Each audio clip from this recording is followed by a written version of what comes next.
right, we're back for another episode of Momentum, joined as always by former St George Illawarra Dragon, Jake Marketo. Jakey, it's been a long week. It's been a week of unexpected results. It's hurt our tipping yet again. Mate, how are we? How's the week been? I know that you've been doing some stuff with Run Nation. Just walk us through the week and your thoughts on the footy this weekend.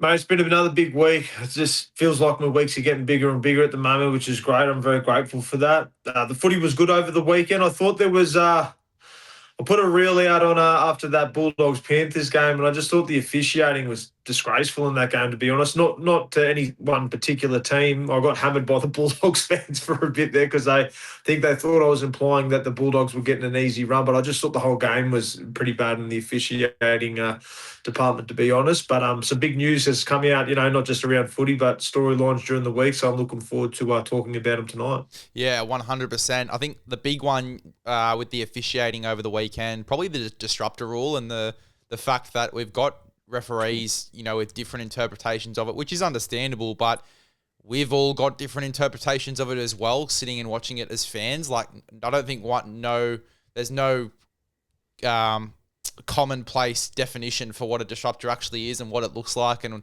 what the difference was between Rob Toya's one and the ones coming after it from Marky Mark, and how one try can be given and not the other. That's probably the big one for me. I know that the Gurmat Shibasaki one and the Drinkwater ones, they were both pretty questionable ones as well in that Broncos and Cowboys games. Mate, it's they need to sort of come out and lay the law as to what the disruption actually looks like and what the difference is between the two, which they probably won't, to be fair.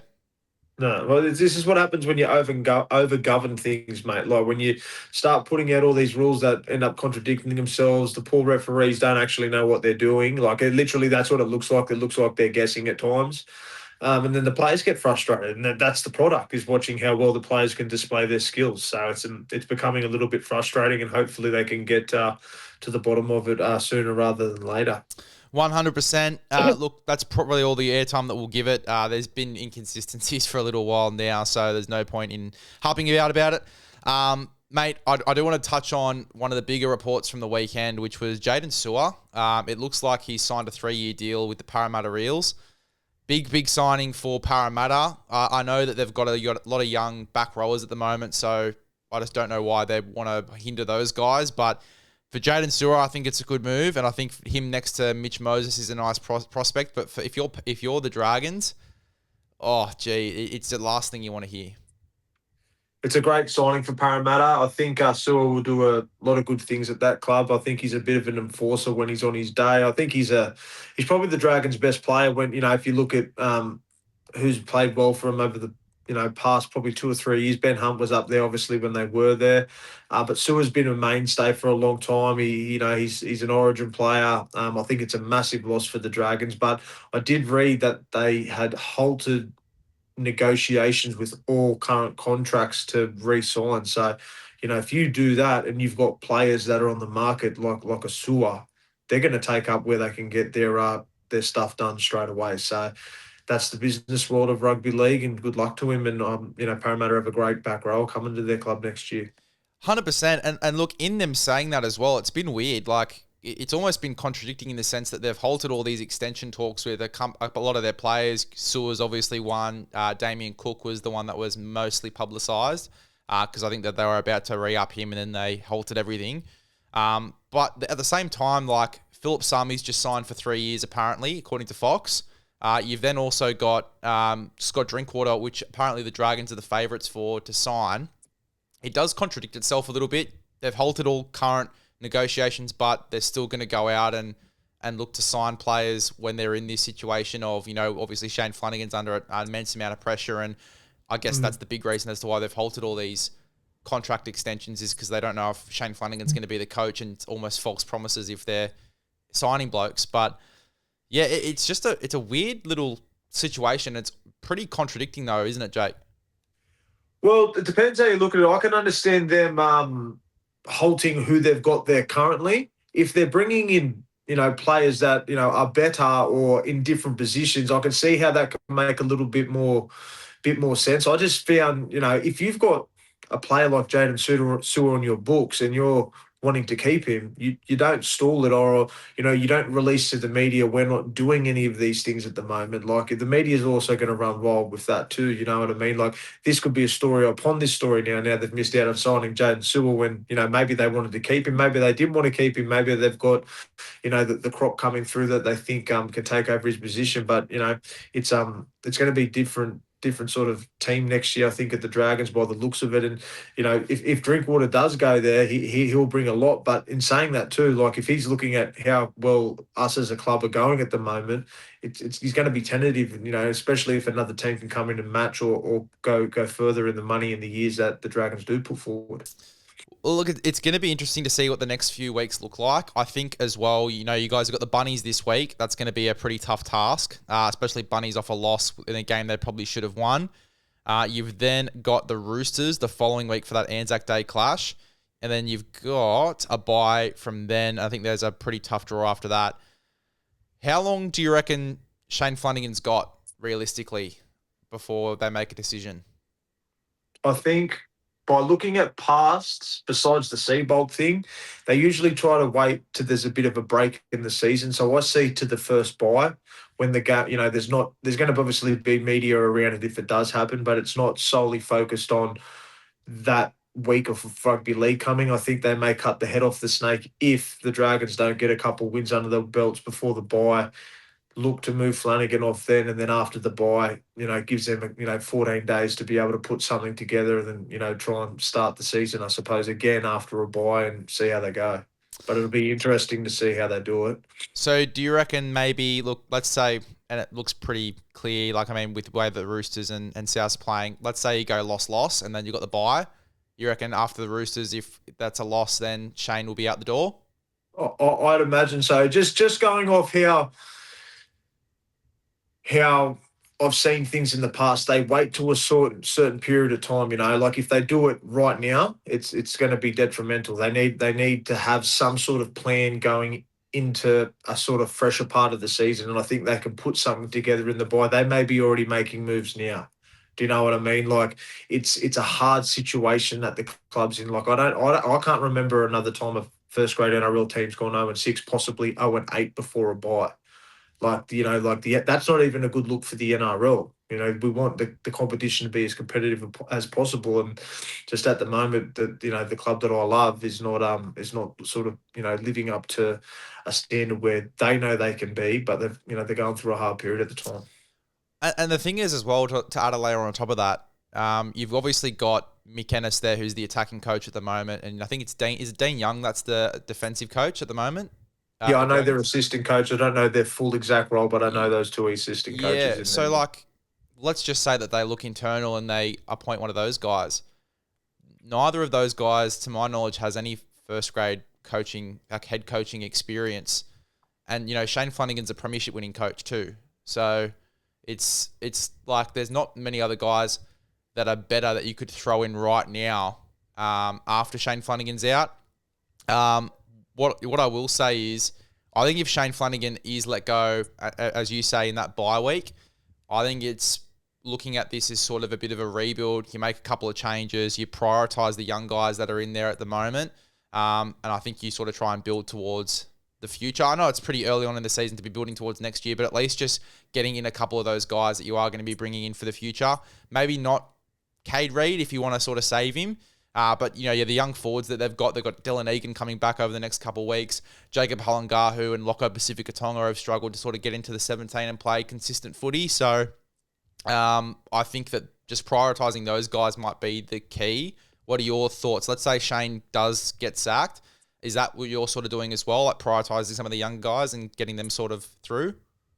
Yeah, mate, I put out my opinion on, I think it was last year. I see Dean Young as being the first grade coach at that club. I just been around Dino for a long period of time, obviously playing there. He, captained the joint at times, and, he was the heart and soul of it when they won the competition that year. And he makes the right choices for the jersey, mate. There's no ulterior agenda. He calls it as he sees it. He'll have the opportunity if they choose to go with him, and he will bring this new crop through of talent that is coming through. I don't really see him. I don't know what coaches are on the market as well. I don't think Anthony Seibold will find his way back into a first grade coaching gig anytime soon. Brad Arthur's obviously over in England, but I don't know if the Dragons would want to bring someone over from there, because I'd imagine the Super League, they usually ask for a bit of a buyout. And I just see Dino as a head coach in waiting, especially at the Dragons. The bloke's, Red V through and through. His old man's been involved with the club for decades. It just, I suppose, if he wants to take that challenge on and begin to lead the club probably a little bit earlier than he's supposed to. I think you've definitely got to look internally at this stage. Like, I don't think I'd be bringing anyone from the outside in right now. I think that's a pretty bad idea. Like, completely changing the script straight away. I think you're right. Even if it's just for the rest of the year for Dean Young, or even for Mick Ennis, who's obviously been thrown up for other head coaching roles in the NRL, just giving those one of those guys the keys for the back end of the season and just seeing how it goes. Similar to Manly, who have obviously given Foz a crack.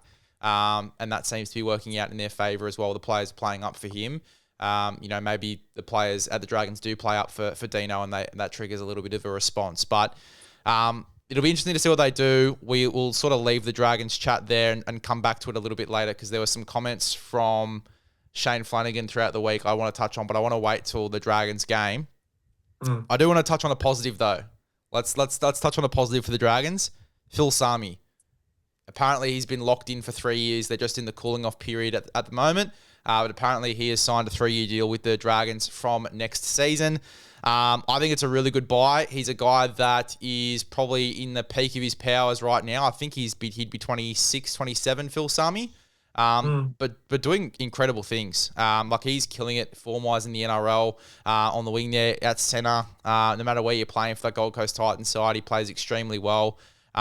And I think, he was in an Origin jersey only a couple of years ago in that worst side ever, and he killed it, I think. So I do like Phil Sami. I like the buy.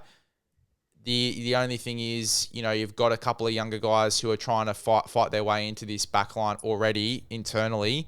And then you're bringing someone in from the outside. You could be in danger of losing a couple of young guys like you already have over the last 2 years in your Finus and Afinau, and Tamales. You're probably at risk of doing that again. What are your thoughts on the signing? Well, everything has the potential to do that. And Tamale at Canberra's I think he's surprised everyone. I didn't know too much about him. And then as soon as he's gone there, it's just like, another one's gone, So on a positive note, it's great that the club signed a Phillip Sami. I think he's someone that'll bring a ton of experience. I think he will have something to prove when he, I thought he would have been a Titan forever. But obviously he's seen a better opportunity down at the Dragons, and hopefully he gets down here and, continues to play to his potential and finds new levels of game, of gameplay by being in the Red V. Yeah, 100%. I think it's a really good signing. If they get him and Scott Drinkwater, best case scenario, it's definitely a positive little shake-up and something you can definitely look forward to for next year. Look, let's get stuck into the footy, mate. One of the more surprising losses of the weekend, the Panthers go down to the Bulldogs. I know that you made a reel on this one just talking about the attack and obviously the way that the Bulldogs started the game, but it was outstanding. I think it's funny because I was watching Channel 9's coverage of the Penrith and Storm game, and Joey Johns asked JT, mate, how would you attack this Penrith side? And he said, I'd have to get him with a fast start and go straight to my edges and try and blow them off the park. Mm-hmm. That's not exactly, but it is pretty spot on to what the Bulldogs did in this game. They got a really fast start, heaps of momentum, and then they got the ball out to the edges. Galvin short ball to Preston, and that's pretty much speaks for itself. They go on a bit of a raid down the left hand side as well. They scored a couple of tries. Kick out goes straight through. Unreal performance from the Bulldogs in this one. What did you make of it? Yeah, mate, they blew them off the park early. I will say too, I thought Penrith were a little bit flat, and they started to hit a little bit of momentum towards the back end of the first half, but the Bulldogs had too much of a start, I think, and they did play really well. I thought Viliami Kikau was almost untouchable at certain parts of the game, but I think it's a good learning curve for Penrith. Obviously, you're not going to go through the whole season undefeated. They did come out and give the first 6 rounds an absolute massive crack, but yeah, the Bulldogs just too good on the night. And I thought Bronson Cherry, getting his crack back in first grade was a massive in for him. I think he really held up his end of the bargain, and I hope he can continue his form moving forward for the club. Mate, Sherry was outstanding. Just obviously, straightening them up a little bit on those edges as well. Good little try assist on that left side. As well. Had some really, really nice silky touches. Even that Nanari Chihuahua on the other side too, I thought that he's just been tough as nails, really physical in the way that he carries himself. It's going to be a real hard decision, I think. If Bronson Sherry plays like that week to week, in the time it takes for Critter to get back and, obviously Nanari Chihuahua keeps playing the way that he is, it's going to be a really tough thing for them to, when Critter does come back, who they drop out of those two, because I don't think you could drop either one of them, to be fair. Yeah, it's form talks. They're going to be playing their best for the team, but also they're in a constant battle to keep their positions because Stephen Crichton ain't sitting on the sideline of playing New South Wales Cup. I thought a big thing for the Bulldogs on the weekend was having Burton at 6 and Lachlan Gavin at 7 for the whole game. We did notice what they did the other week. And I think if they look at their game and understand now, Burton needs to remain at 6 and not move him again to try and accommodate other people, they will go so much better due to the fact that he has the ball in his hands more. And as you could see, he looked like he wanted to be involved on the weekend. And Galvin's starting to, I guess, learn how to play outside of Burton.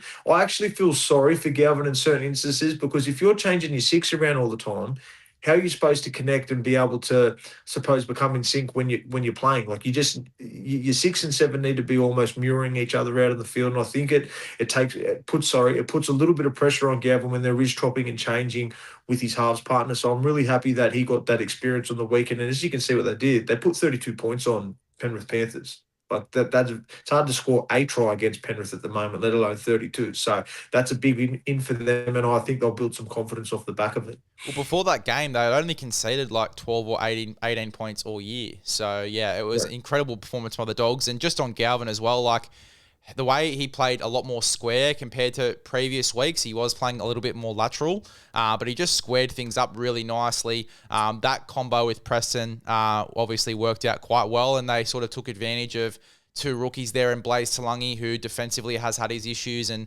a younger Casey McLean. I even thought IPAP had a couple of lapses as well, just where they were getting those balls. They actually did it twice, 2 different ways. I think the Tupanua try where Preston obviously broke through and then got it back on the inside to Tupanua. I think he was on the outside shoulder of Puppy and inside shoulder of Casey. And then the first time when Preston went through, he's actually on the outside shoulder of Talangi, I'm pretty sure. I think they did 2 different ways each time. But it just worked beautifully. And I think they definitely took advantage of those defensive lapses there for Penrith. 100% they did. To be honest with you, when I did make that reel, like I wouldn't be surprised if Penrith moved Talangi to the bench and gave Cogger a start. I thought those 2 defensive efforts were really, really poor, especially with someone like Talangi who's a high caliber player. It just looked like he wasn't even trying to position himself to make the tackles. Everything was wrist and forearm. There was no actual body impact. Not to mention Preston is a great line runner, and the Bulldogs did play the exact game that they wanted to, and it looked like they had put a lot of effort during the week to nullify that weakness in the Penrith defensive line. Well, I think I heard a stat on Talangi here. He's only missed, I think, 9 tackles in the past 5 games before this one. So his defense has actually improved. Like last year, his defense was pretty poor when they had just brought him in. But this year, he's definitely improved a lot, had pre-season, staying back after training and defending. And he's gotten heaps better. I think they've just sort of looked at the video, looked at maybe a couple of different lapses and gone, let's just tire him out early and send a bunch of traffic his way. And eventually he'll sort of give out there. And it's pretty much exactly what happened. So really good performance from the Dogs. I think if you're the Dolphins, obviously going up against Penrith this week, oh, shit. You would be absolutely shitting yourself. Yeah, they've got a big task, and I think Penrith will want to nullify a couple of the errors that they did have in their game. And in saying that too, if Talangi does stay in the 6 jersey, I'm pretty sure he'd want to have a big game, not just defensively, just also in attack all around. Yeah, 100%. Let's go to your Dragons, mate. Unfortunate that there was another loss there in a game where, mind you, they looked a lot better.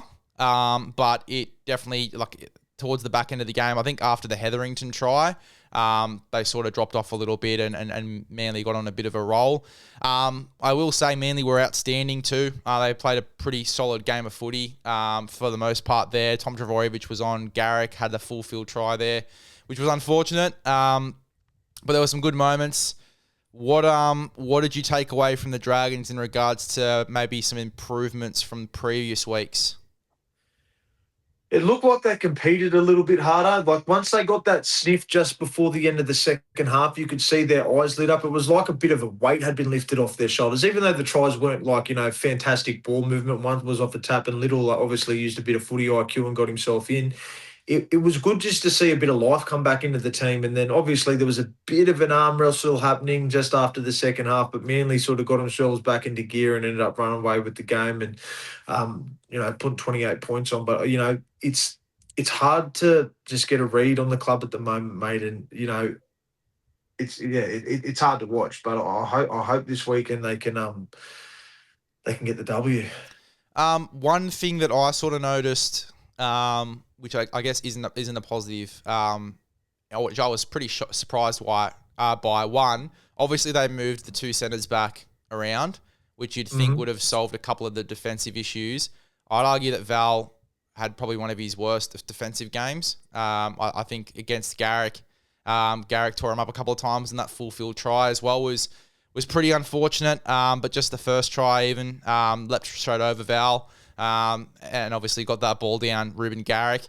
A real tough one. And I think the bigger one for me was Atkinson in the 6. You'd think it'd free him up a little bit more to run more, which has probably been his best part of his game. He only had a couple runs and didn't do a lot of damage with those runs at all, really.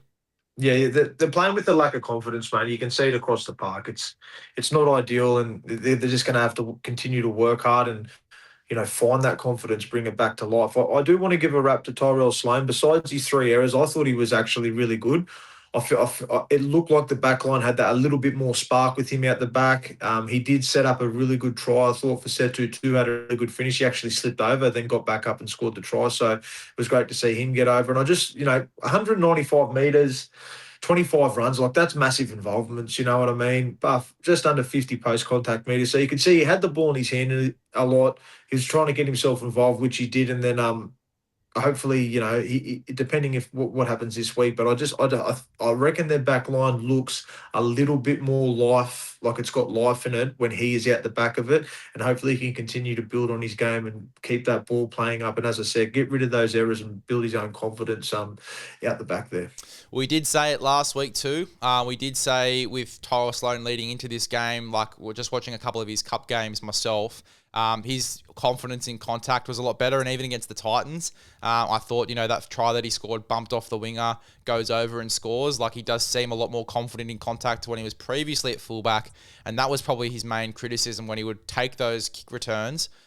He'd sort of get manhandled a little bit, and there was a couple times he did in this game, but there was also a couple of times where he was breaking the line with his footwork, getting those post-contact meters, as you said, and I thought he was good. I think other than probably Sua, who we've already talked about a little bit, and Luciano, who I just think's come out of it, he's got a rocket in him at the moment, he's killing it.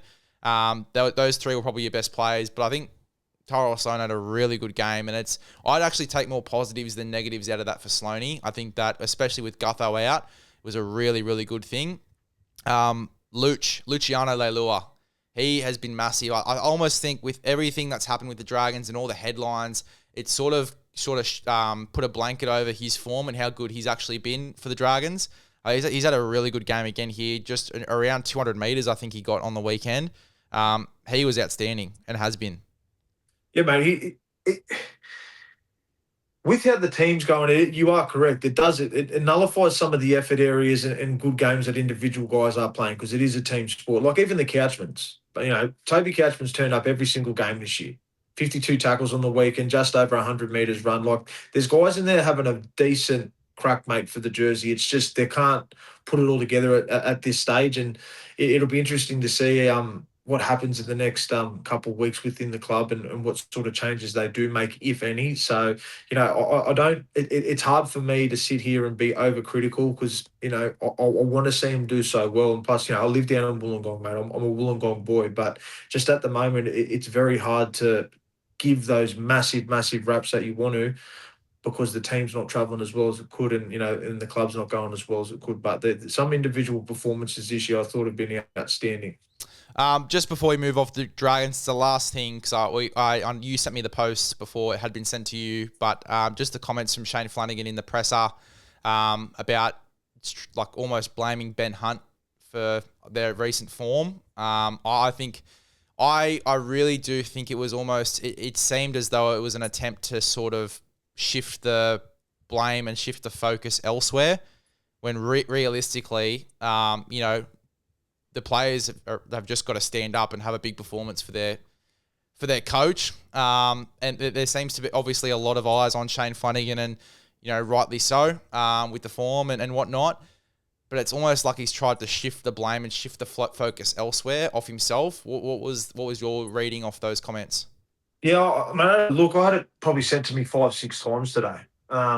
Just the last one I just sort of flicked onto you. I was like, because I'm pretty busy today, so I didn't have the actual time to be able to look up what exactly was said.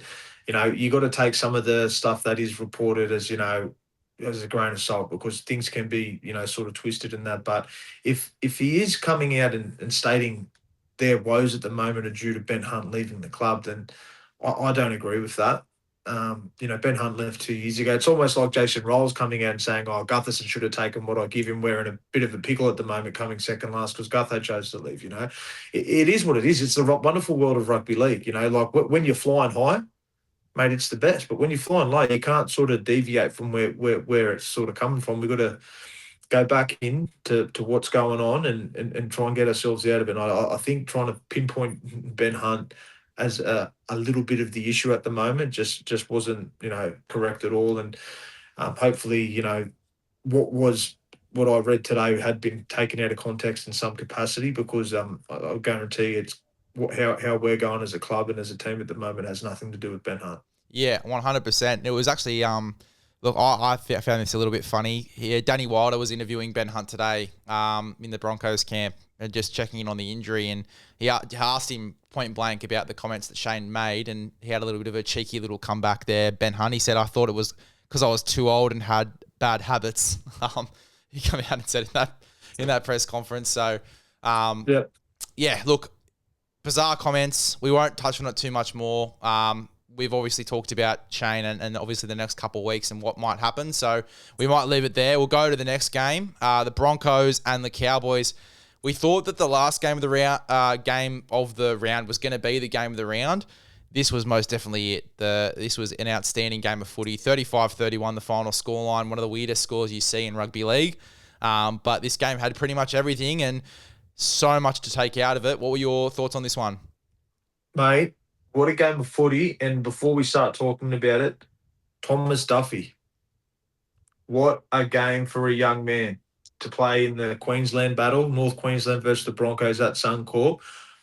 To slot that field goal, I don't think people fully, we sit there and we watch it and we think, oh, what a great kick. That's a high pressure kick, right side of the post. So it's actually not on his, better side, and he slotted it. Was it about 35 metres out? Yeah, it was about that. Yeah. It was outstanding. And, mate, he cleanly hit that. And I thought to myself, mate, depending on how many years he's got left, they want to be looking at trying to do something there. Obviously, Pezzit's coming up next year. Hunter's looking like he wanted to stay again another season, Ezra Mam. So I don't know how that's going to work because, mate, he's a player. I really think he's a really good player. I think he got chucked into the furnace and he delivered.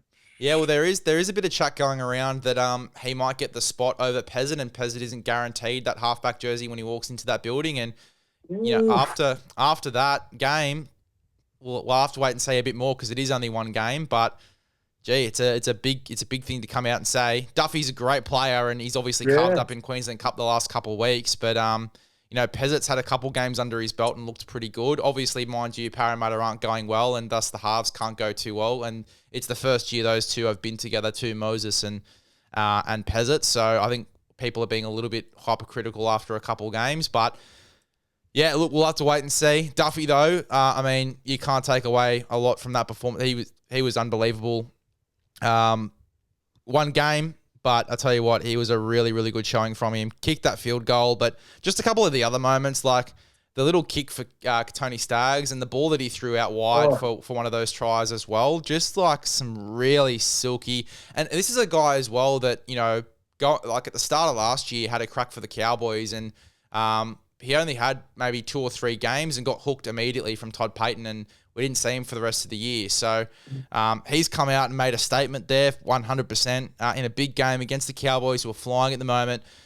Nearly won them the game too with that field goal. Very unlucky that, you know, the Cowboys obviously came out and did what they did and scored that try late, and, you know, Drinkwater hits the field goal that he hit, which, mind you, was outstanding as well.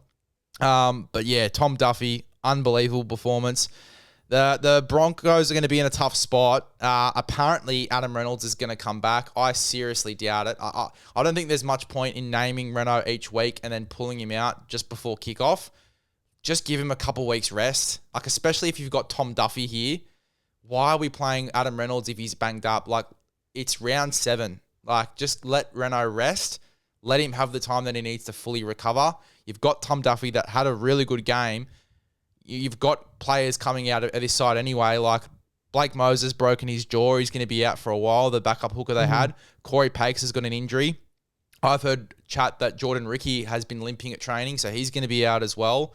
They've still got, you know, Reece Walsh out of this side. Like, the last thing you want to do is for Reno to come out with that groin injury and fully tear his groin, and he's going to be out for close to the season. Like, that's the last thing the Broncos need. Let's just let him rest. Yeah, it looks like they're juggling a lot, you know, and I don't think, like, at this time of the year with a player like Reynolds and him being your captain, I don't think they will make a call for him to play if he is 50-50. I think, you know, it's good to have these headlines in the media during the week. You know, is he playing? Is he not playing? And it does. If they know that the young fella is going to play, it takes a lot of pressure off him during the week. You know, even though we will see footage of him out there training and all that sort of stuff, but as long as it's not blurred through the, you know, smashed out through the media waves during the week, I think it takes a little bit of pressure off him also. It will be interesting to see what they do, because they've been hit with injuries all at once, the Brisbane Broncos, 2 high-profile players. So it gives an opportunity for the blokes that are probably, you know, like your Tolties. He's going to be playing more minutes at the moment, and I think every time he's come on the rugby league field for the Brisbane Broncos over the last season and a bit, he's been unreal. And his attitude for getting left out of the grand final out there, just fully understanding his role within the squad, I thought that was really mature and amazing of him. So it's not all doom and gloom for Brisbane. This will test their character. They are the champions. They're still the champions from last year, even though we are in the new season. You know, they're the ones that have held the last trophy. So it'll be interesting to see how they come out the other side. They've got the coach to do it. I think they've got the roster, and if they can sort of just bunker down and get themselves out of it, it'll pay dividends for them at the back end of the year.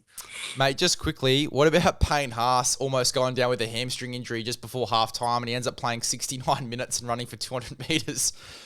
I'm convinced he's a Terminator. It's ridiculous. Mate, it's crazy. It's absolutely crazy. Made 33 tackles without a miss as well.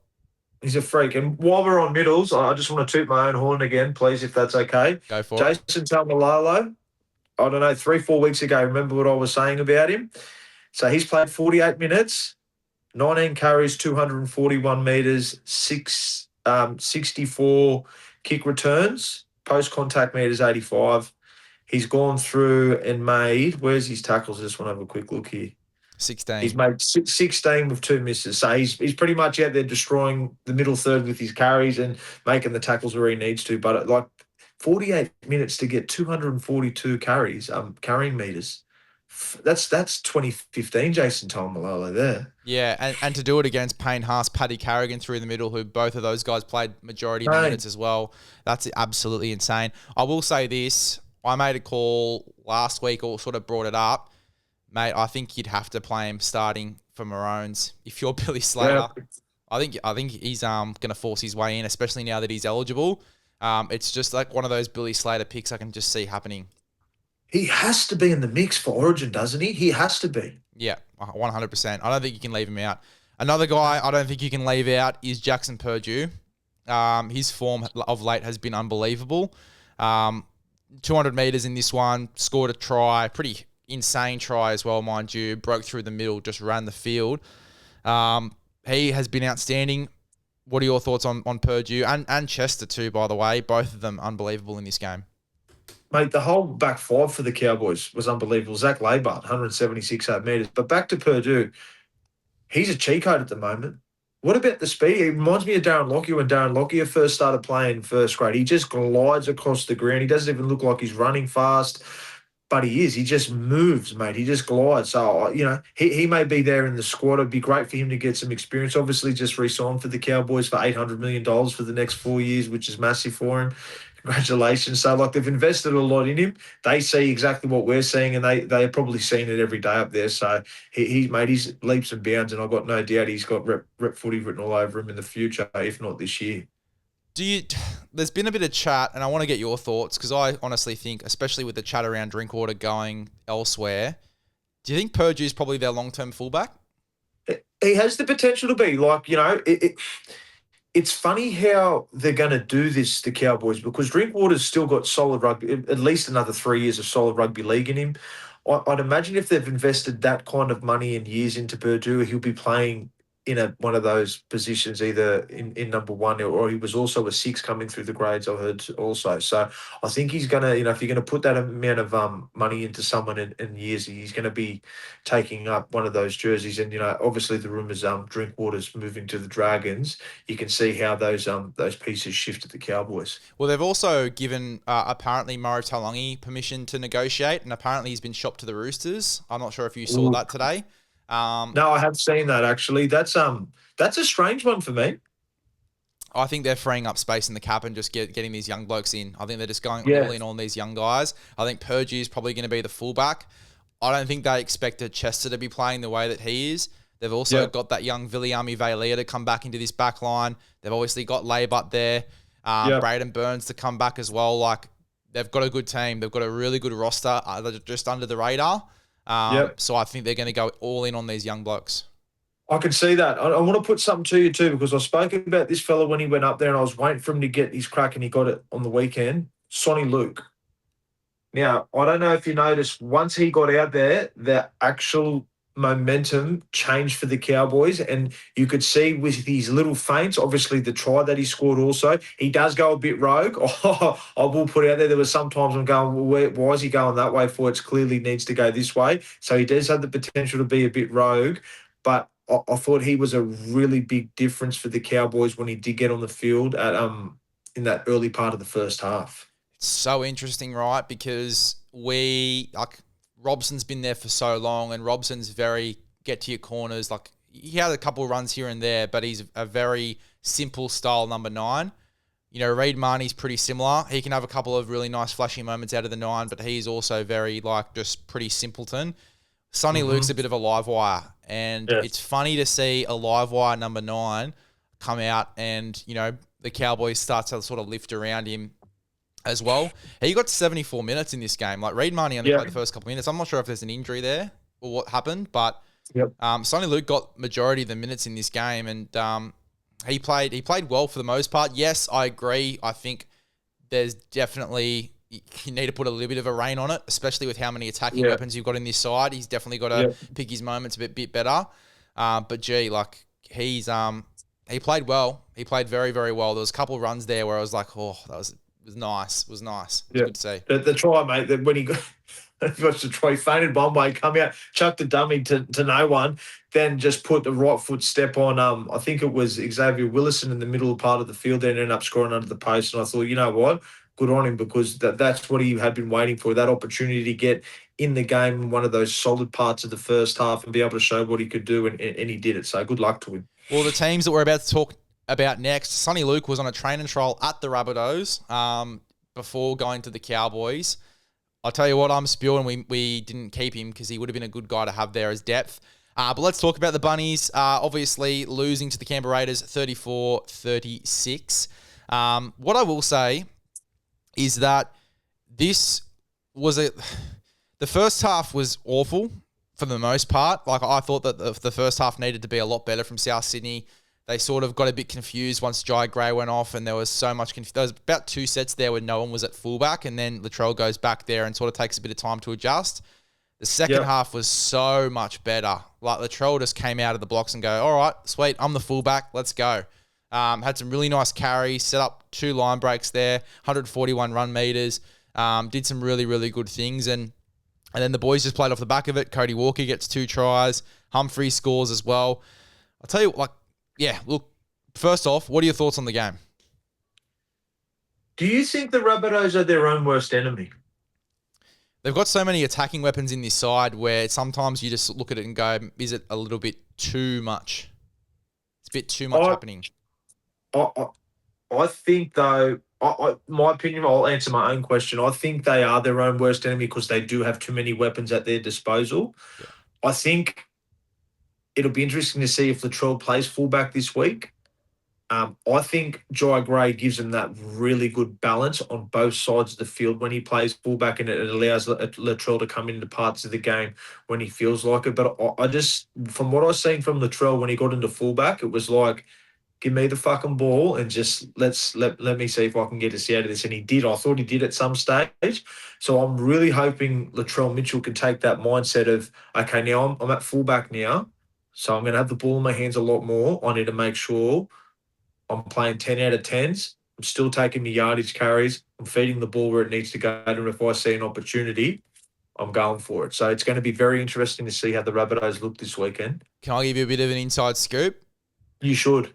The Bunnies are going to try and get an exemption for Matt Duffy to play at fullback. I can understand that. I heard he's running right in New South Wales Cup. Mate, he's scored, I think he's, in 2 weeks, I think he's scored like 6 or 7 tries. Yeah. He's been unbelievable. He's too good to play. Mate, he's too good of a player to be playing New South Wales Cup. Yeah, so he'll be coming in against the Dragons, funnily enough, which will be pretty interesting. What a storyline that is. Well, how funny, because his first game in a Rabbitohs jumper was in the trials against the Dragons. It was Charity Shield. Yeah, and then now he's going to be coming back in as well against the Dragons, which is awesome. Do you know what? I think that's a really good play by the Rabbitohs to continue to bring Matt Duffy up and keep Latrell in the centres. That could suit them to an absolute T. And I think Jai Gray's a great player, but Matt Duffy actually probably, in my opinion, offers a little bit more just in that experience part and maybe knowing when to do things, I suppose, more consistently in certain parts of the game where Jai Gray's probably still learning that part of his footy IQ, in my opinion. Yeah. Well, look, I think it's going to be interesting, and particularly with how productive he was against the first graders as well in that Charity Shield. Like, he got through a ton of work. I think he ran for 250 metres in that Charity Shield as well, scored a couple of tries. So I am super excited to see him in if we do get that across the line. You look like you're about to say something. What's going on? I want to ask you a question, mate. I think David Fifita's been outstanding this year. Do you? I think he's a shoo-in for the Maroons. I think if they don't pick him, they're kidding themselves. Yeah, I actually think he's been unreal. I reckon this is the most consistent I've seen David Fifita in probably 2 or 3 seasons. Obviously, that's got to do with changing clubs, being under Wayne, but also just looking like he's just knows his role. He's got his specific goals that he's been given or come up with himself to do in the game. And he's just getting the ball when he wants it. He's doing his barnstorming runs. He's actually got a nice little pass to give to the outside at the moment as well, which is really good to see from a big man. So I just wanted to put forward, because obviously you're a South supporter. I think he's been absolutely outstanding for the club this year. He's been great. You know what the key thing is for me? He's happy. He looks he looks really happy out there. He's obviously dropped, I think it was like 6 or 7 kilos coming over from the Gold Coast Titans. He looks fit. Yep. He's been training really, really well, and 200 meters on the weekend, damaging runs. I thought he was outstanding too. 32 tackles, only 2 missed. Really, really good. I'll tell you another guy that I've been super impressed with is Peter Mamazoulis off the bench. I think no matter who they've had at starting 9, every time he gets onto the field, he has an impact. And he, with his run, with a couple of runs as well, particularly out of yardage. I remember one set in particular, we were getting bashed a little bit by Canberra because they were trying to get themselves back in the game. And he just grabs the ball out of 9 and goes for a scoot and makes about 20 metres as well. And then we start to get a bit of a roll on, scored 2 sets later. He's a very smart rugby league player. I don't think I've seen him made a wrong decision out on the rugby league field. He probably has. I just haven't seen it. I think he's a very, very handy 9 in your club. He's great. I think he's really, really good in that bench role. He's especially, he's been trying to get a spot in this side for a while. He's 27 years of age, so he is a little bit older. He's really bided his time in reserve grade. But I think this bench role, particularly with having Brandon Smith and Bronson Garlick and these sort of bigger body starting nines that can move into lock and whatnot in other positions in the middle of the field, he just comes on and really lays a platform, has an impact, really good service as well, and as you said, a pretty decent footy IQ. The last one on the Rabbitohs, mate, because this has just sort of left me baffled a bit. Jamie Humphries, he's been given permission to negotiate with other clubs as well, and it looks like he's going to sign with Perth. That baffles me because the form that I've seen from him this year, and then that, it doesn't make a lot of sense because he's played really square, especially when we've got a side that we sort of been talking about. There's been a lot of moving pieces and there's a lot of really good attacking weapons in this side. He always seems to play really square, deep into the line. He frees up these attacking weapons so well, and just lets Cody do his thing. I think he frees up Cody really, really well. I think it'd be silly to let him go because he's got utility value as well. He's a big body. He could come on in a bit of a utility roaming 13 sort of role as well if you really wanted him to with the 6-man bench. If Glover is the guy to take over at halfback, it just confuses me a little bit. What are your thoughts? I think it's due to salary cap, and I don't see him as a roving guy, as you were just saying. I think he's an out and out, has to be on the field from the first minute to the 80th minute. I think Bud Sullivan's still there for another couple more seasons, and he's on half decent money, I've heard also. So, that's where the salary cap comes in and applies a bit of pressure. I don't think it's because they don't want him. I think it's because they actually can't fit him in. You may see he may sign somewhere for 1 or 2 years and end up coming back. Who knows? But it is a strange one, but I've got no idea it's got to do with salary cap, not him as a person or him as a player. Yeah, well, look, you wouldn't think he'd be on too much, though, Humphries. He'd probably be on 400 at the most. He'd be demanding a little bit though. Yeah, he would be. Going well. He does look like a really silky player. He kicks the ball well. He passes it. He's got the looks. He's very marketable. He needs to be in the NRL. That's what they're big on at the moment, mate. Remember, it's entertainment. It is. I've tried to ask him for his arms routine. He hasn't gotten back to me yet. You don't give away things like that for free, mate. No way. The Raiders, I will say, good in the first half. To give up 30 points in the second half, that's a little bit concerning. Sticky was happy to sort of walk away with the 2 points, but fuck, they'd definitely be getting flogged at training this week after that. I doubt that Sticky would be too happy giving away 30 points in the second half. Yeah, it just looked like they needed a win, mate. You know what I mean? And they got it any way that they could. KO Weeks saved their behind. What a player. That individual try, that was, Greg Inglis liked. Obviously not as good as Greg Inglis's try, in my opinion, but geez, it was good. And I think it was a very entertaining game of footy. I just thought that, those sorts of games when there's literally really poor defense like that, it allows the attacking, side of rugby league to come in. But I think I think these two teams will be in the finals, and if they can get their defence right, I reckon they've got the potential to give us a really solid game of rugby league where it's sort of end-to-end low scoring, a bit more physical and a bit more tactical play. But, as I said before, Sticky will probably get stuck into them this week and concentrate on some areas, but they just needed a W. Positives, Simi Sasangi has been an absolute animal. This guy was a back rower. You know what's funny? Simi Sasangi, he was a 5'8" at the Newcastle Knights 2 years ago. And he was a lot thinner. He probably was, I'd say, about 30 kilos lighter. He was a 5'8". He was at the Newcastle Knights.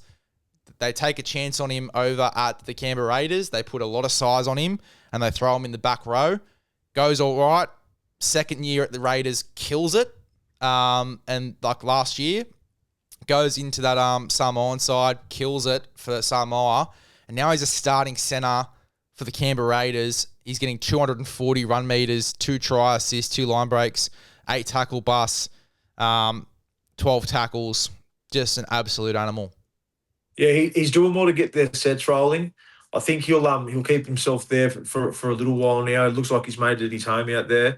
all depending injuries, of course, and form. But at this moment in time, he's living up to the opportunity that's been given to him. 100%. And Hudson Young was really good in this game. I thought one of the more consistent players on the field. Yeah, he's played really well all season, Hudson Young. He has. He looked very, very good. You'd have to. I mean, if you're picking New South Wales back rowers right now, I think Liam Martin's actually going to be out for 6 weeks, I heard.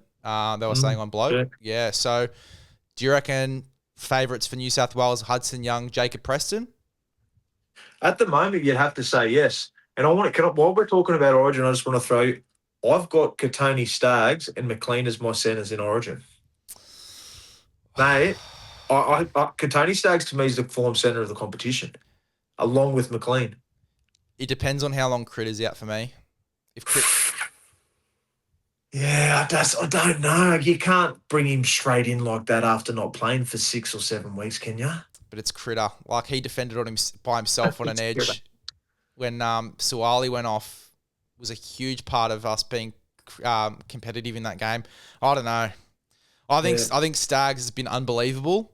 Smart. Mate, even if you throw Critter on the wing and put Staggs in the centres on that right side, and then you have Casey what are you going to do? You've got Brian Tyler. There's so many players. Fuck, it's going to be so hard. I can't do it right now. We're actually going to do a podcast.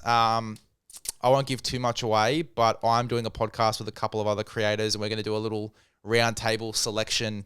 We're going to put all the pieces together, so that's coming soon. But Sharks and Roosters, 34-22, the final scoreline in that one. Again, it was pretty much copy and paste from the last game. One team was the first half, one team was the second half. The Roosters blew them away. It was 22-12 at halftime. Full-time score was 34-22. The Sharks just completely lost their mojo, like Austin Powers in that second half. Yeah, that's concerning. I just want to give a shout out. Victor Radley's back in rugby league. I thought it was great to have him out there. I think that added to the Roosters tremendously, having him back at 13, tightened him up in the middle. I think he brings so much for him. So moving forward, having Victor Radley in their middle is just going to make the Roosters look even better. I think this year the Roosters have almost just been playing solidly for 40 or 50 minutes, and it sort of it's got them into good positions and got them away with a couple of wins, but they do need to find a couple of 70-minute games to really, give it a shake and put themselves, I think, back into contention to win the competition. I think Victor Radley could be one of those reasons why having him back in the team. Can I throw something at you? And it's going to be a really unpopular opinion, but I'm going to do it anyway. I'm not sure if you saw my post already. I think they have to move Sam Walker into 5'8". I think the best footy that they've played all season was the other week against the Manly Sea Eagles when DCE was taking control. And then in the second half of this game, when DCE took control again and Sam Walker was a lot more calculated. I think they've got to just... It's almost a disservice for me, at least, for Sam Walker to be playing halfback because he is so unpredictable. He could be one of the best sixes in the competition if they just freed him up, gave him the 6, took the pressure to run the side off his back, and just let him attack the game. That's my opinion, at least. What are your thoughts? Yeah, it's a hard one because we know what Daly Cherry Evans is going to do week in, week out. And, they've brought him there to play 6, so they've said, with Sam Walker to have the keys to the castle. But they've looked really good when Cherry Evans appears to be steering the ship. So maybe that's something they're internally working on still, because you don't want to neglect Sam Walker as your guy moving forward. So it's obviously a difficult conversation to have. But from what I've seen when I have watched the Roosters play, and I've really focused on the halves, they look better when Cherry Evans has the ball in his hands more than what Walker does, in my opinion. Nothing to take away from Sam Walker, but I think he just is still learning how to probably even still fit in being in the Roosters number 7 jersey at times. Yeah, well, I even think like back into last year, Savala was he was wearing 6. He was technically the halfback, and yes, when he was running the team, they looked sensational the back end of the year. Sam Walker was almost leading the try assist count, and he only played like 6 games towards the back end of the year. that is when the Roosters are at their best for me. Rodwell in reserve grade, who they've been talking very highly of and they want to bring through over the next year or so, he's also a number 7. So for them to bring one of these guys through and to still have Sam in the halfback role, for me, optically, it doesn't make a lot of sense. And from watching Sam Walker and knowing his game now, because he's been in the competition for 4 years, he's a 6 for me. He's a 6 for me. I can't see them playing finals this year if they're going to continue to try and have him at halfback, and you're going to get that first 40 minutes against the Sharks where he was making a ton of errors and taking a ton of low percentage plays, and the Roosters were suffering off the back of it, and good sides will capitalise on that. So for me, I think they're almost, as I said, doing not only Sam, but the Roosters a disservice if they have him at halfback. I think you've got to move him into 6. That's just my opinion. And DCE, as I said, has been outstanding this year as well. Talking on Savala, he's made a fist of centre. He looked good on the weekend. Yeah, mate. He's just an out-and-out footy player, that bloke. You can chuck him anywhere and he's going to get an 8 out of 10 games. So, he got tested, put out in the centres. He's obviously naturally a half. So, he's just showing his worth and how much the Roosters jersey means to him by just turning up in any position and giving his best. Well, Robbo said that he's been training in the centres and at lock during the preseason too. Okay, so they want to try and fit him in somewhere. They see value in him. That's good. Yeah, 100%. I really liked it. I thought, missed 3 tackles, sure, but I thought defensively for the most part against the Sharks side, throwing a lot at them, he was very good. I think he was going up against Talakai in this game. Made an absolute fist of it. And, attacking-wise as well, 2 try assists, 2 line break assists. Him and Tupou had a really beautiful little combo there on that left side. I thought that he was really, really good. So if they can get the best out of him at centre, I feel so sorry for Billy Smith because it's going to be hard for him to get back into this team. Yeah, I'm just a big believer. If your team's winning and you're playing well and you're unfortunate enough to pick an injury up, you just got to wait your turn until obviously form comes into play or a couple of losses. Just the way footy is. Sharks, where do you think it went wrong for them? Like, they're up 22 to 12 at halftime. The Roosters obviously looked pretty good going into halftime. Daniel Tupou scores right on halftime. And then they just didn't score a point and didn't fire a shot after it. Where did it go wrong for the Sharkies? I think the Roosters just played really well. The Sharks just looked a little bit, I wouldn't say deflated, but it looked like they got lost a little bit, at times. And they did pick. They looked like that through the earlier parts of the season, but then they hit a couple of games where they were blowing teams off the park and they looked so fluent. I think the Sharks are one of those teams that once they sort of lose a little bit of wind in their sails, they find it really hard to get that momentum back. Yeah, I think so too. And they had the go forward. Like Rudolph had a good game. Fanua Blake had a good game. Calhoun had a real good game through the middle. The way that they started through the middle was outstanding. They just really couldn't play off that go forward. I thought Trindle and Hines, after the first half was great. Hines set up a beautiful looking try. Brayley set up 3 tries off his own back as well when they were in a good ball. Then as I said, they just didn't fire a shot. It looked really clunky after half time. Yeah, it'll be interesting to see what they come back and do this weekend, the Sharks. But I think the once they figure that out, they're going to be very hard to beat. Yep, 100%. Storm and the Warriors. Holy shit! Is this who picked this? Nah, people are saying that it's the first time since 2022 that the Storm have lost 4 in a row. I don't think they lost 4 in a row that year. I think it was only 3 from memory. So I'm pretty sure this is the first time in their history that they've lost 4 games in a row. The Melbourne Storm. Just absolutely insane. What were your thoughts? Mate, the Warriors just turned up and gave them a touch-up. That's all it is. None of the forwards ran for over 100 metres for the Storm. Like that's a fair indication why it ended up 38-14 and not.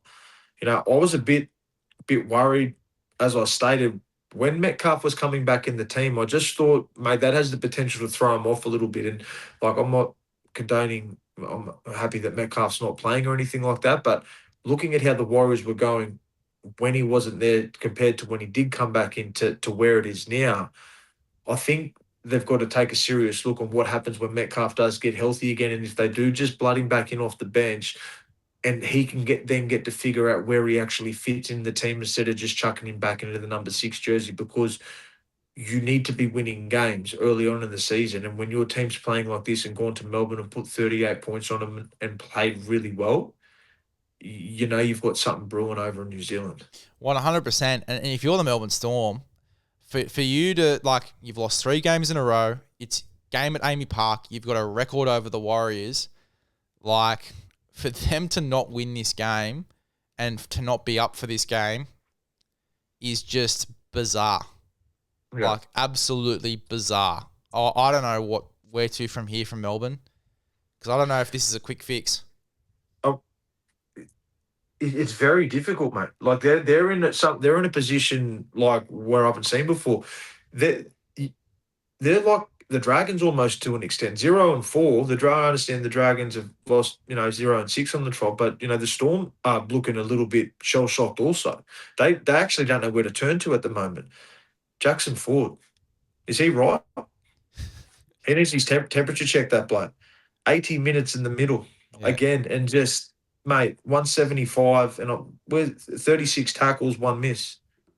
How are you going to leave him out of? We talked about Origin. I think we talked about Origin. Tell you what, I've almost turned, mate, from being in the squad to being in the 7. You have to put him in the 17 somewhere. He's just like, and this game, not like, just typifies how good he's going. Like, that's the Storm. Like, it's like, you can sort of go, he's done it against this team, but it's been every game this year. Then he's just turned up to the Storm and delivered that to him. Yeah, he was great, but I even thought Fisher Harris, he was a mongrel through the middle, just his physicality. You expect that from the Fish, mate. That's the fit. He knows what he's doing. What about my man too? Just while we're on him, Tuivasa Sheck, the bloke that's never played a bad game. That tackle on Warbrick was a statement and a half. That was almost summing up where Melbourne are at. It is, and I've listened to a interview Tuivasa Sheck had recently, and he spoke about, because he's obviously going to the UK this year, and he talked about where his mindset was, and something that really made me excited was, I know now this is my final opportunity to win a comp at New Zealand.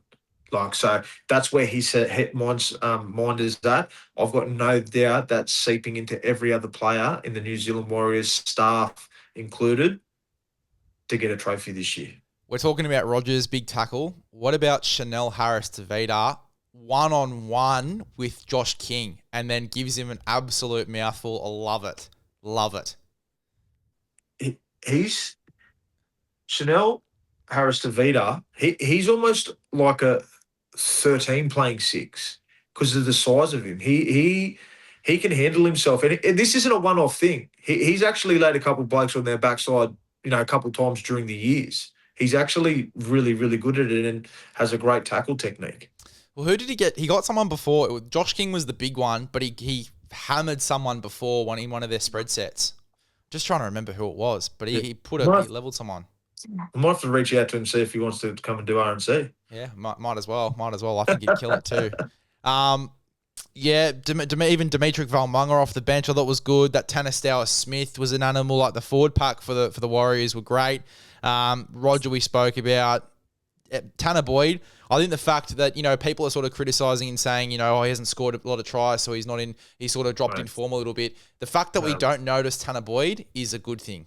He's doing his job. Mate, he's a very large reason they're winning games in rugby league. Don't worry about scoring tries. He's the one steering the ship, mate. Yeah, outstanding. What I will say for the Storm, I love Cooper Clark. That bloke's got a future. He's got a real big future in the game. I think the big thing for me, he obviously gets dusted one-on-one. They go on his outside shoulder to score one of it might have been Murata Niakore's try early on in the game. Yeah. And then he goes, no, you watch this. I think he has a carry in the set after as well. Obviously, Warriors have their set after points. He has a carry in that, and then he runs one of the best lines, carries 2 or 3 defenders with him, and scores an unreal try, which was supposed to just be a settler for them to go back to their right side. They were hitting left post to go back to their right side. It was supposed to just be a settler. He gets the ball, bang, bounces off, I think it might have been Tanner Boyd, and then carries 3 defenders to the try line. Love that response from the young buck. I love that response from him. I think that shows exactly that he's ready for first grade. Yeah, and in my opinion, also he's playing out of position, playing on an edge. I think he's an out-and-out middle forward. But, to get that, then just go, listen, well, I'm not going to let the boys down here, and this is what I'm fully capable of as a teenager and backing himself like that. He's going to be doing things in the next couple of years that I think, like the other front rows that are doing now, your Payne Husses, your Tinos, the guys over there, Uku Tamanu, who's playing there and laying a platform for Melbourne at the moment. He's going to probably end up in that top tier of front rowers, I think. 100%. Look, Eels, Titans, I'm not going to talk about too much individual performances for Parramatta because they've got a lot of guys out. What I will say, their defence and their intensity in this game, like just showing up to the contest, was just non-existent. I thought it was a really poor game from, especially, young guys looking for opportunities. I thought it was a really, really poor game for Parramatta.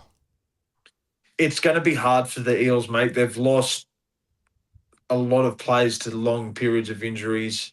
Long periods of time with the injuries that they have had on their players. They still have the roster to do something. It's just if they can get themselves into games and keep them there. But I don't want to take too much away from the Titans, mate. They're playing really well. And I think Jadyn Campbell's actually put a whole heap of life back into him. And what we spoke about, Brimson in the centres. Like I said that a couple, 3 weeks ago. If you can get him in the centres, get him early ball and allow him to have those one-on-one confrontations, he's gonna do something for you, and he has. And I think it's taken a heap of confidence into his game to be able to have just that one position where he knows he just needs to get the ball. He doesn't really need to do too much with it or organise people. Just get him the ball and allow him to be. Lachlan Ilias as well looks like he's found a home up at the Gold Coast Titans. What do you reckon? He looks good, mate. There is, before we move off the back line, you talked about AJ Brimson. There's one other player in this back line who I think is a real, especially with Xavier Coates out, is a real smoky for State of Origin. Guess who I'm talking about? Kinney? Kinney can't play Origin. Can't play Origin? No, I'm not sure. Jojo Fafita.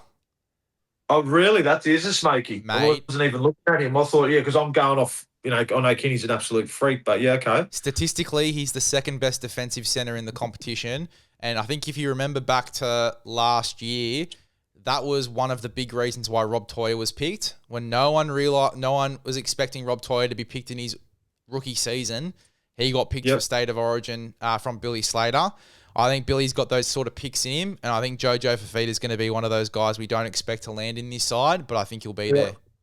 Well, mate, I tell you what, let's make sure that we keep this and put it out in case he does, because to have that, and Billy Slater would be looking at those intricacies of the game where, those small percentages that probably people don't know about, but are big things in you and your team winning your footy games. Mate, this weekend, 179 run meters off 15 carries, 71 post contact, line break assist, 2 try assist, 4 tackle bust, offload, 15 tackles.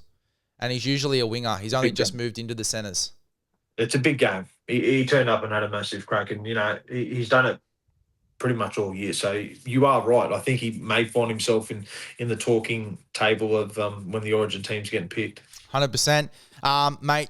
Jadyn Campbell, since coming back into the side, he's given this side a lot of confidence. Obviously, came in, he scored 2 tries, 205 run meters for only 9 runs. Obviously, a lot of those run meters off those 2 breaks he made. Line break assist, line break tackle bust, 18 tackles, 419 kicking meters. He's a beast, and him and Lachie Ilias, we sort of talked about it last week against the Broncos. They look like a really good halves pairing. It looks like it's going to work out. It does. And it looks like Josh Hanna's, obviously we all know Campbell had the ability to do the things that he's doing now, but he's just doing them in a lot more consistent fashion.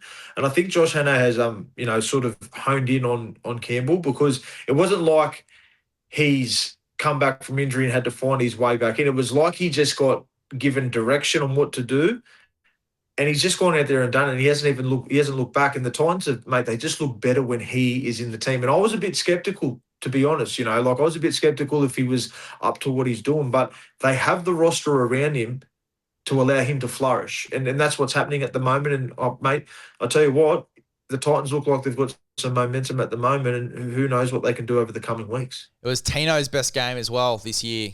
Tino was unbelievable in this one. I think he got 60-odd minutes in this game, and he was just an absolute animal. He was tearing that Bulldogs pack, the Eels pack apart in this one. Yep. No, he has had a slow start to the year, hasn't he, Tino? Well, we remember we sort of talked about at the start of the year his minutes, how he was only getting a couple minutes, and he was sort of slowly going up and up and up.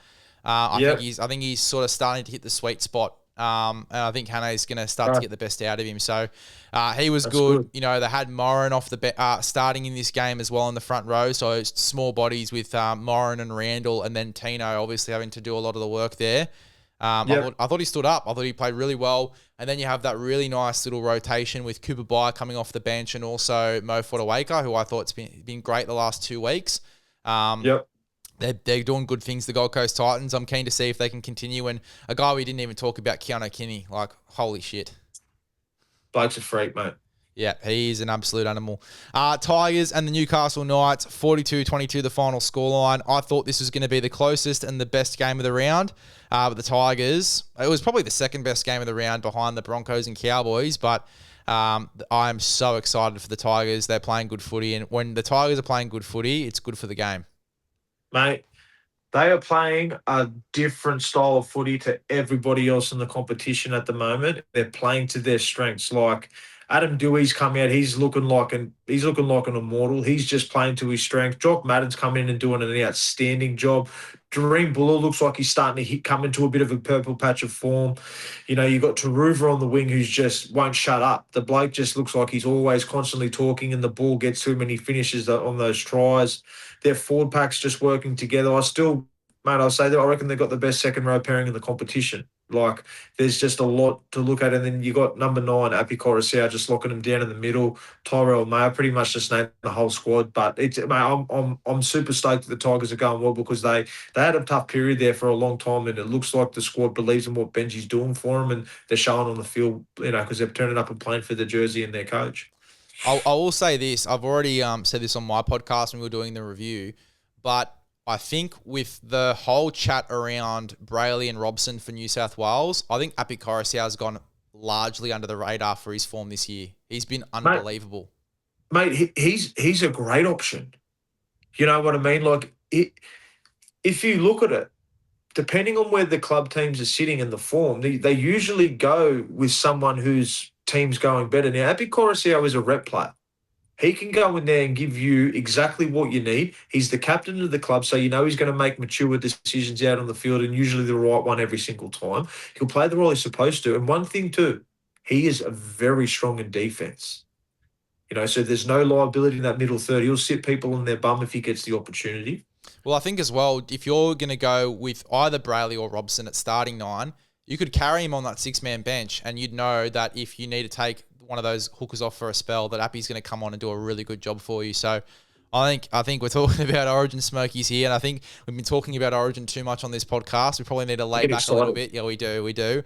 But Api Coruscant, he has been outstanding. Really, really good. Yeah. Definitely a guy that I wanted to bring up. You talked about Kai Pearce-Paul, mate, the offloads and just all the stuff that he's doing at the moment. And then, 40 tackles, 0 missed on the weekend. He's a beast. Mate, the Knights would be obviously great, that like cheering him on that he's going well, but they must be pulling their hair out, letting that bloke go. He's probably the form back rower, edge back rower in the competition. The ability that he has is just starting to break the surface, and a lot of the ability comes through him knowing how to use his frame. Like, he is a big human. He knows how to use his arms well. If you see, he's got a great late jig to get on the outside, and he twists his body to be able to do things.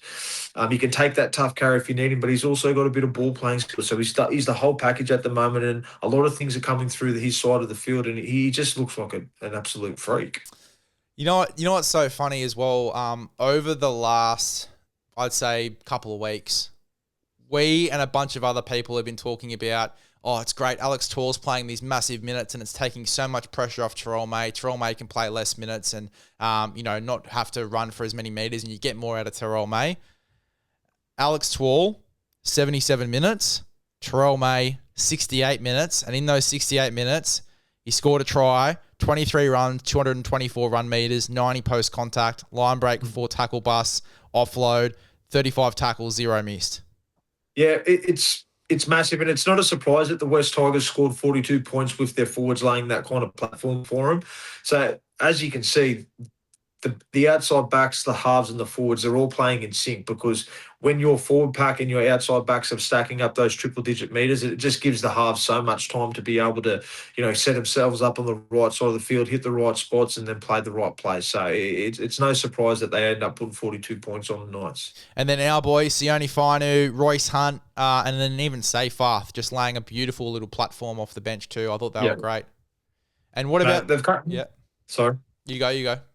No, mate, they just come out and they just do their role. If they're playing 10 minutes, 25 minutes, whatever it is asked of them, they go out there and they do it to the best of their ability. And that just adds to the game. Like when your big boppers are playing your 60, 70 minutes, I know when I used to play, mate, if, sometimes I'd get 5 minutes, some weeks I was getting, the full game depending on where I was playing, or in that 50-minute zone. I just wanted to make sure that when I come off the field, I knew that I had done my role within the team for that game. And it looks like these guys are buying into that role also.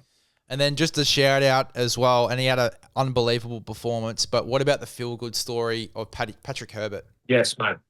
Patariki, he was outstanding, and it's good. It's good that we're getting these guys that have these backdrop stories to understand, mate. Like, you can, if you dedicate yourself and put the work in the time, you will be rewarded. Like I read today the story that he played in a multi rugby league or OzTag or touch competition, and Benji was watching it and ended up getting in touch with him, got him on a train trial. Then all of a sudden he just goes out and performs like he did. And that just shows you how well the Tigers are going when they can put someone into a position who is a very handy player, mind you, but then dish up a 10 out of 10 game. It just shows you that, wherever someone comes in and knows their roles, they're going to deliver for the team. He was also the man of the match last week in New South Wales Cup in their game. Him and Stafford Tara are the centres there. So the depth that they've got in the lower grades too, especially in their outside backs, is unbelievable. So credit to the West Tigers, a huge performance. Just quickly on Newcastle, I think, and I spoke about this on my podcast, a lot of people are going to be very critical and a lot of people are going to throw a lot of shade at the young centre that came in, Wilson De Courcy. I think we've actually been too high on the Newcastle Knights the last couple of weeks. They've played so well without $3 million of their salary cap that we've set such a high pedestal for them, and we expect them to play at that level every single week because they're in the top 4 and they're doing really, really well. I think we're forgetting that they don't have Callum Ponga, they don't have Dylan Brown, they now don't have Bradman Best, and they're still playing really good footy and in the top 4. Like, this is how the side should be going. They should be getting pumped each week without these star players on the field. So I think that we have been very high on the Knights, and rightfully so, because they've been playing good footy. But I just feel like we've got to remember what the actual story is for Newcastle and the fact that they are missing a lot of these star players. Yeah, it'll be a great learning game for them, mate. They've been flying high the last 2 or 3 weeks, winning games of footy that everyone had written them off not to win. They probably have overachieved, but they did that through effort. They did it through believing in themselves, right? Now they come up against a Tigers team. I think everyone's not actually understanding what the Tigers are capable of this year. Like, they're right up there, And for the Knights to turn up, they were in the game at certain parts of it. It was a bit of an arm wrestle in certain parts of the game. The Tigers just come out the gates early and blew them off the park. And Newcastle still, they sort of got themselves into a bit of rhythm at certain instances of the game. But when you've got your 2 best players by, pretty much a landslide, not playing in your team, and you can still turn up with that amount of effort, and the guys that are playing in those positions are giving their best, that's all you can ask for. You're going to come with losses, but you're also going to get the wins and the learnings along the way. So they're in good position, mate. And I think what they're doing up there in the Hunter is going to pay dividends in the back end of the year. A bit of a question to throw you under the bus before we get into our tips presented by BearBet. Yeah, you should. By the end of the year, do you think that the West Tigers will be in the top 4? I think potentially they are a top 4 team at this moment in time. right? So if I myself pick them as probably the most informed team in the competition, barring Penrith, that would be a fair statement, you reckon? Yeah, well, Yeah. they're currently tied for first. All right, so there we go. They've had Luai out and Jock Matten's come in and been outstanding, right? So that tells me they're fully bought into next man in does the job, because Luai is obviously going to come back in and go straight back into his position, which then pushes Jock Matten out of it. If another opportunity comes up in the halves or in the centre position, as Patrick Herbert's just done, you know what you're going to get. So everybody's fully aware of their role. So that seeps through everywhere in the club. That breeds confidence, and all of a sudden winning becomes contagious. So I've got no doubt they do have the potential to be in the top four. I wouldn't be surprised if they weren't. But at this moment in time, from you asking that question, I do see them as a top four team, yes. Alrighty, well, let's get stuck in to our tips for round 7, brought to you by our good friends at BearBet. If you are going to have a punt this rugby league season, make sure to do it with BearBet, the best in the league. Thursday night, we've got the North Queensland Cowboys going up against Manly. North Queensland are the favourite, and the line is 4.5. Which way are you going to go on this one? I'm going the Cows at home. You got to pick them on form 100%. Yeah, I think so. 100% Cowboys for me. Friday night, we've got the Canberra Raiders and the Melbourne Storm. Melbourne, the favourites here, still, even though they are 0-4. But the line is only 1.5 in this one. Canberra and Storm is always a good game. What are you sort of thinking for this one? I'm picking the Raiders, mate. I'm picking the Raiders at home, and I see the Storm, losing 5 on the trot. Yeah. Fuck, I don't know. It's a hard one. It's such a hard one, eh? Because I'm not seeing enough from the Storm to win a game of footy at the moment. And going to Canberra and playing Canberra in Canberra, that is the graveyard shift, mate. I'm telling you. Yeah, I'm gonna go Canberra. I'm gonna go Canberra with you. I'm with you. I've talked you into that. Yeah, you have. You have to. I think Canberra's forward pack's gonna be too good for them. I think they're really gonna bring it. I think Tarpanay's gonna tear them apart. Dolphins Penrith. I think we know where we're going in that one. Yeah, Penrith all the way. It'll be a good game of footy. Yeah, I don't think so. I think the Dolphins. No. Warriors Titans. Oh, Warriors Titans. Yeah, Super Saturday. Warriors the favourites, and the line is 11.5 for this one. I'm going the Warriors. Yep, give me the Wars. I think it will be close. I think there's plenty of value in Warriors 1-12.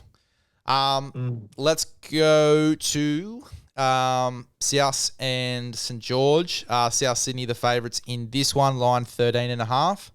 I think you've got to go the Bunnies. Yeah, I'm going to pick logically this week. I've picked with my emotions the past couple of weeks. So I'm going to go the Rabbitohs to win.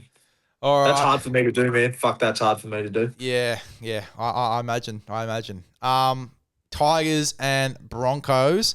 I'll tell you what, if you were to say 4 months ago this was going to be the game of the round, you would have been laughed at, but it is going to be probably the game of the round. I'm going the Tigers, mate. I think you have to with the amount of outs the Broncos have. They've got their 5th string hooker playing on the weekend in Bukowski. Shout out to him. He's a good player. Really, really good player. Yeah, I've heard he's a very good player. Yeah. So he'll be a real good watch. And then I think Jordan Ricky's also going to be a late rule out. He's been limping at training, so that'll be a big loss with his kick chasers. I'm going to go Tigers as well. They're playing too good footy. I even think with everyone in that side, that would still be a coin toss. Crack again. Yeah. Roosters and Newcastle, the Sunday game. Roosters the favourites at $1.27 with the line being 10.5. Yeah, I'm going the Roosters there. I think that might have deflated the Knights, that loss on the weekend. I don't see him backing up to beat the Roosters on a Sunday. I'm going to go the Roosters. I was going to go the Knights, but I already did it last week. I'm not going to make that mistake again. And then Parramatta taking on the Bulldogs. Pretty self-explanatory where you're going to go on this game. The Dogs are the favourites. I'm going the Eels, man. Really? Yep, I'm going the Eels. I'll take that. I'll take the win in the tipping this week too. Thanks for that, Jakey. No worries, my friend. And if they win, I'm coming for you, so be ready. I wouldn't expect anything less. I'm going to go the Bulldogs. I think they're going to play with a hot streak of confidence, and especially if Galvin plays that straight at the line and does his thing, and the Dogs can play some good footy. I think that they'll get the job done over a pretty deflated Parramatta side.